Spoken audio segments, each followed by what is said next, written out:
All right, Dave Harris from Retro Rewind sitting down with Joey McIntyre from New Kids on the Block. Joey, thanks for coming by, man. Hey, Dave. Thanks for having me, man. So, Joey, let's talk about the 3 #1 hits that the New Kids on the Block had. Your very first #1 was I'll Be Loving You Forever from the summer of '89. What about that one?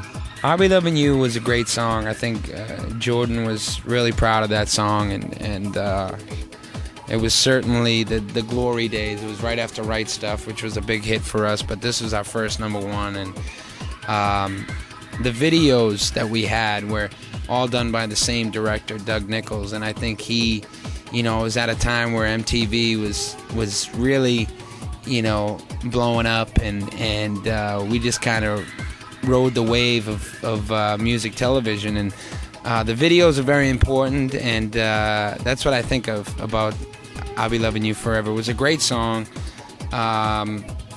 Maurice Starr wrote a great song, and Jordan gave a great vocal, and that was that. Now, I don't know about you, but Hangin' Tough, can you believe that was a #1 hit?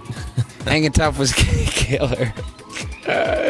Hangin' Tough was a great song, man. It's just funny that that's a #1 song, when you look at it. It's not that it wasn't worthy, it's just I'm glad that, that kind of a song was #1. Because I think Right Stuff was a better song than Hangin' Tough, but Hangin' Tough, we were so big at the time, it was just kind of a #1. Sometimes the act kind of pushes it to the top, and I think that's what happened with Hangin' Tough. And now the follow-up to that from the summer of '90, Step by Step. What's the deal behind that one? Step by Step was the culmination of, that whole, coming off of Hangin' Tough was such a big record, and Step by Step was like that first, song off the new comeback album, the follow-up, and I think we didn't disappoint. I think Step by Step was a great up-tempo record, and again, Jordan gave a great vocal, and I was Step 4 on that, by the way. Step 4, I Can Give You More. And it was cool to come back with that kind of a record. Do you have any regrets? I think we came back with the wrong second single, though, folks, but that's okay. That's another interview. Did you learn anything career-wise in being able to apply that to what you do now from being in New Kids on the Block? Yeah, I guess I did learn a lot from, the other guys and what, Maurice Starr, our producer, and wrote a lot of the songs, how he was as a singer and a songwriter.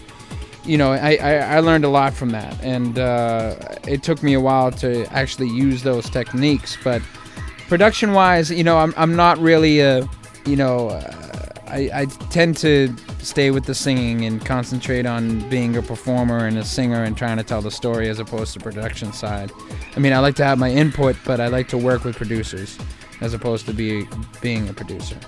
So, the New Kids, just like any experience, there's no substitution for experience. As you go along in your career, you get more comfortable and you learn more of what you like to do and where you're most comfortable, and you get used to things, and the more comfortable you are, the better a performer you are, the better artist you are, and the better the art you make. So there you go. Retro Rewind.